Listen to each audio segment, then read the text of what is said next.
This is The Creative Funding Show, a podcast for authors, YouTubers, and podcasters who want to fund the work they love without selling out. Episode 1. In terms of creative funding, I see creators making money in 7 primary ways. This is Thomas Umstattd, and in this episode, we're going to take a broad overview of how creators can make money. In the future, we'll take deep dives into each one of these ways. We'll be talking with guests on specifically what they're doing, but I want to kind of give a broad overview. And if you are creating, if you're making YouTube videos, if you have a podcast and right now you are making zero money or very, very little money, I want to kind of give you an idea of the sorts of options you have. You might be surprised how many different ways creators make money. So the first way is merch, tangible goods like hats and shirts. Merch allows members of your tribe to identify each other in real life. I remember Homestar Runner doing this in the early 2000s. I don't know if any of you remember Homestar Runner, but it was a pre-YouTube creation of 2 guys, the brothers Chaps, and they funded their Flash videos. These were made in Flash back when that was a thing. Little animations with Homestar Runner and Strong Bad and the Cheat. And the primary way they funded themselves, maybe the exclusive way they funded themselves, was selling hats and shirts. And I will say I probably spent $50, $100 on Homestar Runner merch because I wanted to be able to identify the other people around me who were Homestar Runner fans. So they'd see me wearing a shirt that had a reference to something in the Homestar Runner universe, and we would be able to connect over that. It allowed us nerds to find each other in the real world. This works best typically for YouTubers and bloggers, people who communicate visually. So Philip DeFranco, very famous YouTuber, has a shirt, Why Be Informed When You Can Use Your Feelings as Your Facts shirt, which is a great example of this sort of thing because it allows his audience to find each other, but it also connects with like the core essence of his show. He has a fact-based news show. He tries to give both sides. I feel like he does a good job of that. He lets both sides speak for themselves and has long quotes and links where you can do more research. So it's a kind of a reasonable show, and this shirt captures that essence while also being a way for his fans to find each other at a crowded bar or something like that. Now, this can work for podcasters. The History of Rome podcast has the Livia Did It shirt, which we'll talk about in a future episode, kind of how they're raising money for that podcast. It's very creative, which is the essence of this show. I love to see people funding their creativity in creative ways. The one thing you have to be careful, though, with merchandise is that you kind of have 2 options. One is print on demand, which is low risk. You work with a website like Cafe Press. They print 1 shirt for every time you get 1 order. The nice thing about that is that you don't lose any money if it's not popular, and you're not stuck with boxes and boxes of unsold shirts of the wrong size in your garage. The downside, though, is that your margins are really low. When every shirt is made individually, the cost to you, the creator, for each one of those shirts is really high, and so you're not actually making very much per shirt. It's much more profitable if you get your shirts printed in bulk, where you get 1,000 shirts printed. If you print 1,000 shirts, you can get them made for $3 or $4 a shirt, maybe even less, depending on the quality and where you're going with that printing. So if you're spending, let's say, $5 to make the math easy, because I always am scared doing math live on the air.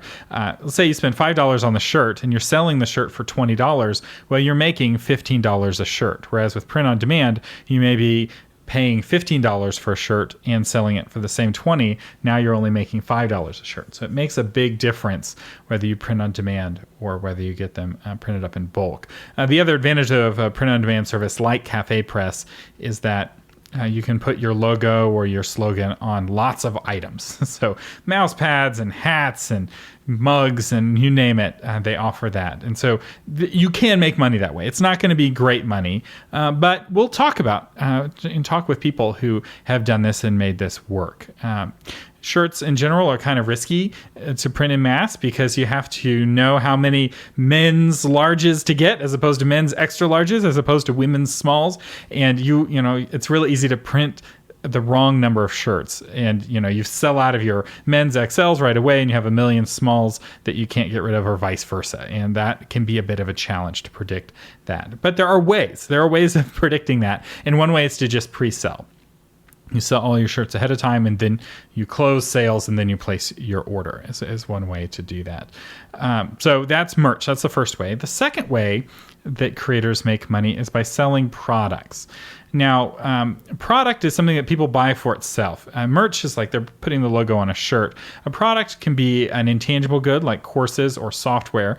The most classic product is authors. Their product is their book. And for musicians, their product is their music. So they're selling the CD or they're selling MP3 downloads. This is how I funded the Novel Marketing Podcast. We're a podcast of marketing for authors. And what did we sell? We sold plugins, WordPress plugins like My Book Table, which allowed you to put a bookstore on your WordPress website, or My Book Progress, which allowed you to put a very, very sophisticated, fancy progress bar on your WordPress website. And then later we launched a course that helped people grow their platform and become best-selling authors. And started from never written a book before as a 5-year plan. So for people wanting overnight success, we had a 5-year plan of how to prepare for that overnight success. Basically, there's no shortcuts. The plan is all the hard work that you have to do to be successful. That course has sold very well to our listeners, and our listeners really love it. We've gotten great feedback from the course. And so we funded the podcast with sales of the course primarily. We're more recently getting into Patreon. And actually, with our Patreon campaign, we have discounts on the course as one of the benefits of being a Patreon backer. So you back us for $2, you save 50% on the course, and that has cross-sold copies of the course. So we've been able to use our Patreon money to help sell products. But this is a better fit. Products are a better fit for authors and for musicians. So while merch is better for like YouTubers and bloggers, products fits better with people who the creation they're doing is creating a product. A YouTuber is not going to sell a DVD of their videos. I mean, maybe somebody's doing that, but I just don't see that as being a very reproducible strategy for most YouTubers. All right, let's talk about the third way that creators make money, and that is affiliate revenue. This is where you recommend a product, and if your fans click your link to buy the product, you get a commission. The key here is to be very transparent about your affiliate links. And this is important for two reasons. One, it's the honest thing to do, and having authenticity and integrity with your fans is really important. They'll turn on you if they feel that you're being dishonest. But secondly, if that first argument wasn't compelling to you, if your fans love you, they're going to want to click your affiliate links. So I'm a big fan of Dan Carlin. He's a podcaster. He had a political podcast I was a big fan of. He has a history podcast, Hardcore History, that I just love. And every time before I make a big Amazon purchase, I go to his website and specifically do the first search through the search bar on his website so that he gets the affiliate commission for my Amazon purchase, just because I want to support his show, because I'm a big fan of what he's doing and I want him to get a little kickback. Your fans, if they love you, will be the exact same way. If you put that affiliate link in brackets, maybe they're not ready to buy that digital camera you're recommending right away, but when they do decide to make that purchase, they'll go dig up your YouTube video and click the affiliate link just so you get some of the money. And so if you're doing a good job connecting emotionally with your fans, disclosing your affiliate connection is actually going to help you, not hurt you. Yes, to be compliant, you can bury it in the legalese of your privacy policy, but I recommend putting affiliate link in parentheses right next to the link. And I try to do that every time I have an affiliate link. I'm not able to do it, or I don't always remember, but I'm doing better. The more I go, the better a job I'm doing of disclosing in a very, very obvious way the affiliate links. Now, when it comes to affiliate programs, Amazon has by far the most popular affiliate program, partly because it's the easiest to sign up for.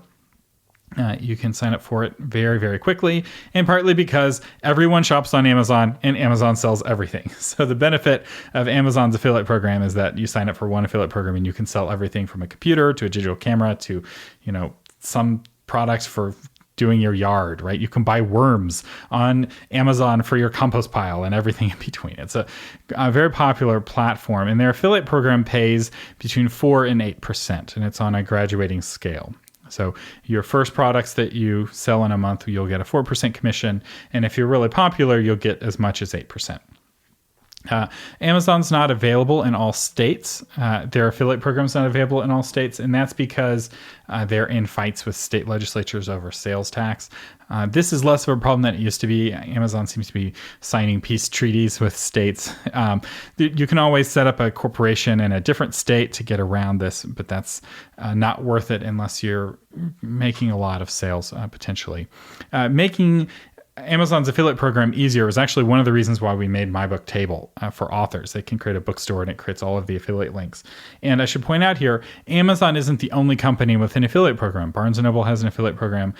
Most companies actually have an affiliate program. If you just scroll to the bottom, you'll see an affiliates button at the bottom of their website, and you can sign up to sell affiliate products through that company. So if you're a big fan of a certain company, you can sign up for their affiliate program, often without having to ask their permission.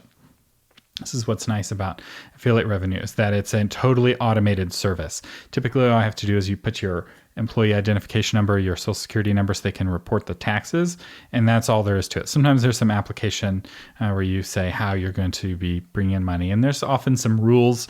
Every affiliate program has the rules of what you can and cannot do, and like, here's what you have to do with our trademark, blah, blah, blah. But in general, it's very straightforward, and especially for YouTubers, you do a review of a digital camera, and you put a link to that digital camera on Amazon. That can be a really great source of revenue for you, and it's a value to your viewers. You're actually making their life better by linking directly to the product on Amazon.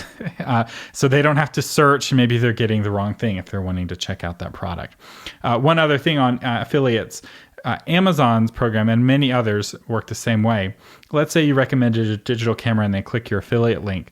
How that works is it puts a cookie on that person's computer or their phone, and any purchase they make in the next 3 days, you get credit for. So let's say you recommend a Canon digital camera and they go on to buy a Nikon digital camera, but they got to Amazon from your link, you still get credit for the Nikon. So dropping that cookie on people's computers, you get credit for a lot of things, including products you didn't recommend at all. So if they put the digital camera in their shopping cart and they also put some worms for their compost in the backyard, you get an affiliate commission on both of those purchases. And I will say affiliate revenue is best in November and December because sometimes you can get credit for someone's entire Christmas shopping. So they go on a big shopping spree on Amazon, you get credit for that. I've noticed this being less that way as more people have Prime.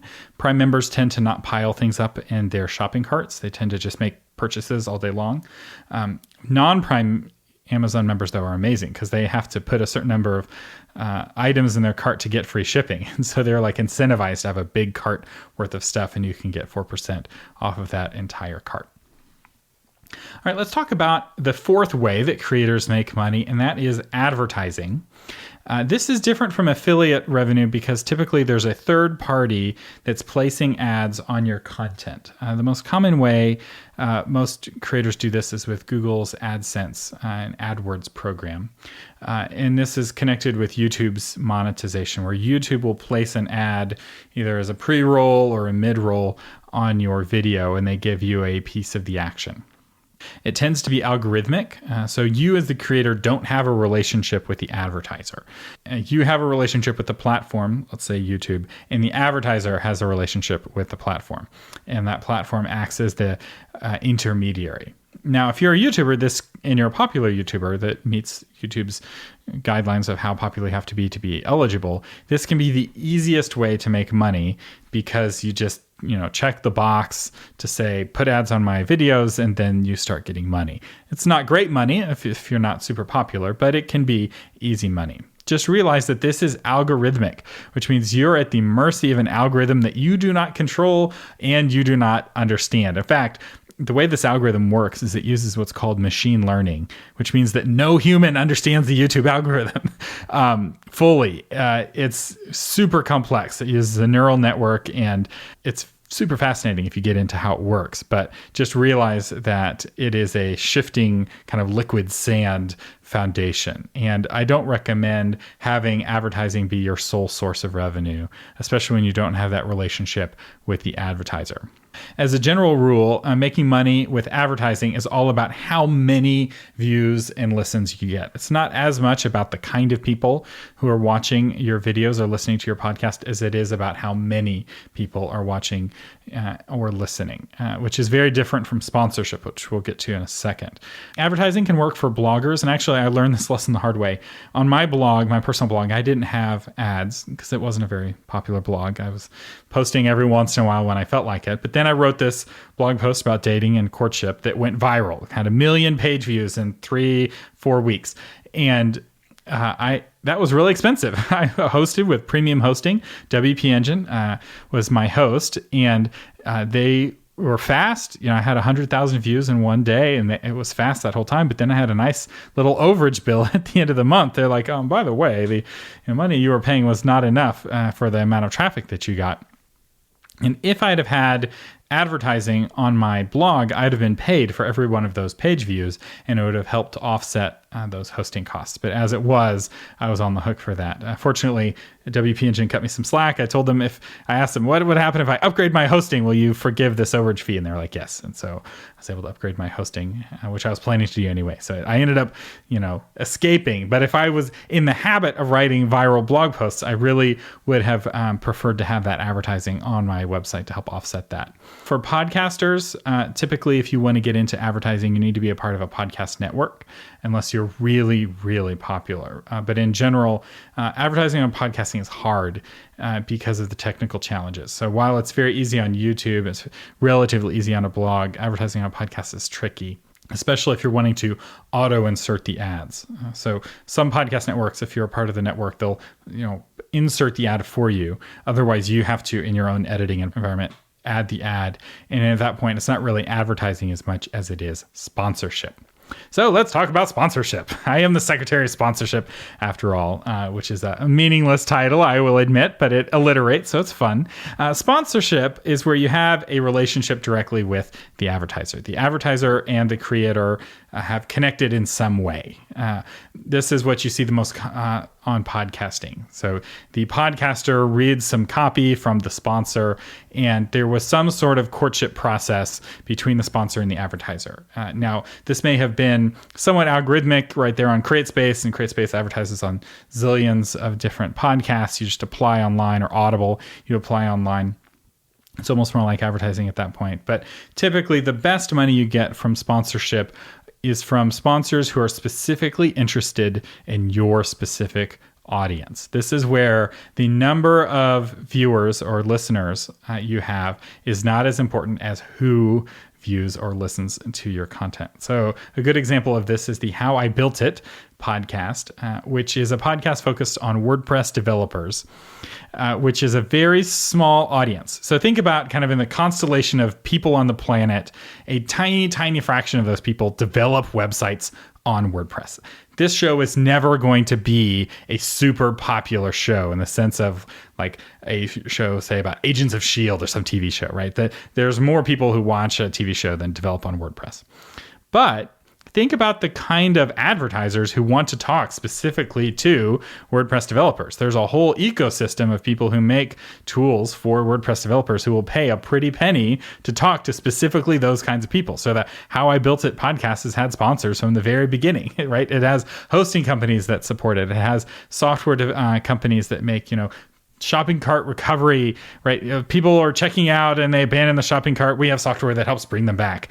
That is a very niche piece of software. You wouldn't want to advertise that, on a general purpose podcast, but for a podcast specifically for WordPress developers, that is very, very lucrative. And this is one of the things I like about sponsorship, is that it allows niche podcasts and niche YouTube channels that may not have a very lucrative audience size, may have a very lucrative audience demographic, or people who are interested in a very specific topic. And so that's what makes sponsorship fun. The other nice thing about sponsorship is that you're not at the mercy of an algorithm. You're at the mercy of your relationship with the sponsor. So as long as you're able to maintain a good relationship with your sponsor and they're getting good results for their sponsorship, they're not going to pull their sponsorship because you were cussing, right? Presumably, if you cuss in your podcast, they know that, and so you're not going to scare them away. They're buying into you as much as they're buying into your audience. So that sponsorship, we'll talk more about sponsorship in the future, but hopefully that gives you an idea of kind of how sponsorship and advertising is different. You'll see popular YouTubers will have both. They'll have a pre-roll before the video starts that's placed there by YouTube, assuming that they haven't been demonetized for some sort of bad behavior. And then in the middle of the show, they have the sponsor. Like, this episode's brought to you by so-and-so, and they'll give the name of the sponsor. And then maybe they'll have a mid-roll. So you can make, with all of these, there's nothing keeping you from making money from all 7 ways of making money. So let's get on to number 6, and that is crowdfunding. This is raising money on platforms like Kickstarter and Indiegogo. As a custodian of crowdfunding, I've used both Kickstarter and Indiegogo. I like them both. They have their strengths and weaknesses.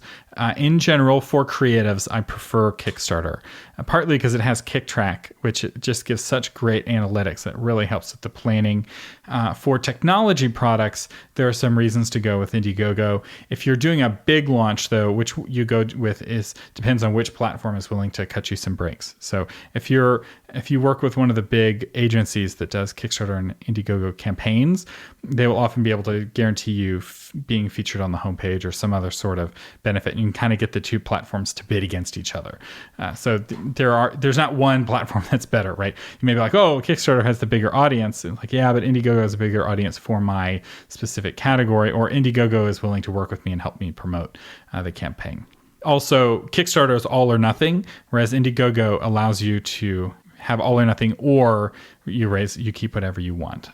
I like all or nothing, especially for projects like CDs or an album for a band or for a book. If I need $10,000 to make my book a reality, and I only raise $2,000 on Kickstarter, I don't want to be on the hook for that $8,000 balance. That's a recipe for disaster. So where crowdfunding works really well is for products where there's a fixed amount of upfront costs, like printing a book, like producing an album. Now, I have seen people fund seasons of podcasts on Kickstarter, especially before Patreon came around. This was not an uncommon way of funding a podcast. You fund season 1 or fund season 7, and people will, back on Kickstarter, and they'll get some rewards. I feel that Patreon is the better tool for an ongoing creative process like a podcast. And you can fund, we'll talk about Patreon next, but you could fund a CD on Patreon as well. So, every month you have people donating money, and you use that to produce one song. So instead of, once a year you produce an album that's got 12 songs on it, you have people donating every month and they get a song every month. And so it's 2 different models of making money. But I really like the all or nothing approach because it's very motivating. So of campaigns that get 60% funded, 99% of them go on to fund 100%. Your backers are going to go out of their way to promote your campaign so that it doesn't fail. And I've seen this with the campaigns that I've run. People are very motivated to share. And in general, I feel like this creates a stronger, more acute motivation to share than what you'd have on something like Patreon, where it's harder to create that sense of urgency. There's ways of creating urgency on Patreon, but Kickstarter and Indiegogo are just urgent, right? There's a timer ticking down on the top of the page. It's like, you have 14 days, 12 hours, and 2 minutes left to back this page or back this product. That's really motivating, and that sense of urgency helps you raise your money. So a standard, let's say you're an author, a standard Kickstarter campaign would be, with the rewards would be, for $10, you get a free ebook copy. For $20, you get the ebook copy and a paper copy. And for $30, you get a signed paper copy of the book, something like that. The same thing with the CD. $10, you get a digital copy. $20, you get the CD on an actual compact disc. For $30, you get the record on vinyl, and you do the levels like that, and then you're able to know, okay, I need $10,000 for the studio time and to print the CDs, and you work it all ahead of time. And one of the things I put in my course was a planning spreadsheet on how to plan your budget, but you just can plan it on a piece of paper. And there's a lot more I could say about crowdfunding, and a lot more I will say on crowdfunding in future episodes, but hopefully that gives you an idea of kind of how crowdfunding works.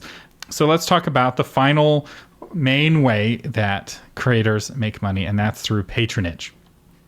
It's nothing new about this. A lot of the famous artists of old had patrons. Now, instead of lots of patrons, they often had just a handful of patrons. But a lot of the portraits that they would paint, where they were paid for that specific portrait. And this is also not new on the internet. So a PayPal donate button has been around for decades online, where people click the donate on PayPal. I have not seen the donate on PayPal to be a very successful way of patronage. It's hard to make money that way. Even Facebook now has a donate button. It's hard to do that. The people who are doing this best are podcasters like Dan Carlin. He's really pushes getting donations on PayPal, and he has a lot of people who donate to him on PayPal. He's able to do this full time with PayPal donations. He also has advertising from Audible, and he has a few other sources of revenue, but I get the impression that the majority of the money that he makes are from those donations. But it's hard because people are not getting a reward for that donation, and it can feel like that money is going into kind of a black hole. So the best form of patronage, in my opinion, is to use a platform like Patreon. With Patreon, you're able to have really clear rewards for your backers. It's very transparent what's going on. And you don't have to build out any technology. So they give you a really robust set of technologies. You could recreate everything that Patreon does on your WordPress website, but it would be a lot more work. And your time is valuable, and your time really should be spent in general working on creating whatever it is that you create instead of working on building out a technology solution. There are people who create Patreon-like tools for WordPress, and I'm hoping at some point in the future to have them on the show and to talk about the pros and cons of doing it yourself with some sort of membership platform. I actually created a membership site years ago. It was called the Bestseller Society, and it was a membership site for learning how to write books. And we spent tens of thousands of dollars on a really expensive membership platform. We spent tens of thousands of dollars shooting really expensive videos, and we spent a lot of money. we made some money, but we spent a lot of money. And I really wish something like Patreon had existed back then, or some of these other tools that make membership sites so much cheaper and easier to do. So the idea with Patreon is that people either donate every month, a certain amount of money, or every content creation event. So if you have a weekly podcast, they pay $1 per podcast or $2 per podcast. And it's up to you whether you go monthly or weekly or per piece of content. And there's pros and cons of doing it both ways. One advantage of doing it per piece of content is that if you create content more frequently than monthly, it can be a way of having higher prices without it seeming higher. So $1 an episode feels cheaper than $4 a month. It's the same amount of money, but it just feels cheaper. So that can be an advantage of doing it that way. But the thing I like about Patreon and the patronage model is that your money comes in a much more even way. So Kickstarter, you get this huge lump sum, and then you get nothing for months and months afterwards. So like if you're funding a podcast season, say you've got 6 months of a season that you're funding, you get all the money for half a year all at once. And man, you better be good at budgeting so you're not hungry on month 5 and 6, because it requires a lot of discipline to have that money in your account and not spend it. It also requires good estimation of costs, which can be harder to do. The advantage of Patreon is that you get paid every month, and you have an idea of what you're going to be making next month based off what you're making this month. So it makes it a little bit easier to plan. The money comes in more even ways. So those are the 7 ways to make money, 7 primary ways: merch, products, affiliate revenue, ads, sponsorship, crowdfunding, and patronage. Those are not the only ways to make money. There are so many other ways. You can get paid for your song plays on Spotify. You can get paid to go on TV if you're famous enough. You can be in somebody else's ads. You can get paid through super chats. You can get paid through the Brave browser, and a whole lot more. But those are the 7 primary ways. And again, in future episodes, we'll talk about each one more individually, and as well as these others. But in conclusion, I hope that you see that there are multiple ways to fund your work. And if one of these ways makes you feel uncomfortable, or if you feel overwhelmed, you're like, oh my gosh, the idea of doing a Kickstarter campaign is overwhelming, don't do a Kickstarter campaign. Or you're like, I don't want to deal with advertising. I don't want to be afraid that YouTube's going to demonetize me. Don't do advertising, right? Or you're like, I don't want to deal with patrons and all of their noise and them requesting things. Don't deal with patrons. You can mix and match based off of what you're creating and what your audience wants. And I do want to say, when it comes to which of these to use, don't just look at what you want to do. also look at what your backers want. It may be that people are being like, hey, will you sign up with Patreon? I want to give you money. I've sent that email to people being like, hey, I want to back you on Patreon. I don't want to give you money on PayPal. That's a hassle. I'd rather back you on Patreon. I've actually sent that email to podcasters. So listen, ask your fans what they want. Say, hey, do you want a CD? Do you want a Patreon? Let them give you that feedback. Don't let that be the end all, but take that into account. Ultimately, it's about creating art, but it's also about serving your audience, serving your fans. And the better you serve them, the more you thrill them with your art, the more of them they will be. They will go out and spread the word, and more people will come. So just one request, if I may, before we go, please leave me a review on iTunes. This is part of our initial binge drop, and we really need iTunes reviews to spread the word about this show. If we want to have a good chance of this show taking off, I really am hoping that we can get into iTunes' new and noteworthy section in the iTunes podcast directory. And one of the main things they look at is reviews. So if you would be willing to leave a review, I personally would really appreciate it. You have been listening to the Creative Funding Show, giving you innovative ideas on how to fund your art without selling out. I'm Thomas Umstattd. Thank you so much for listening.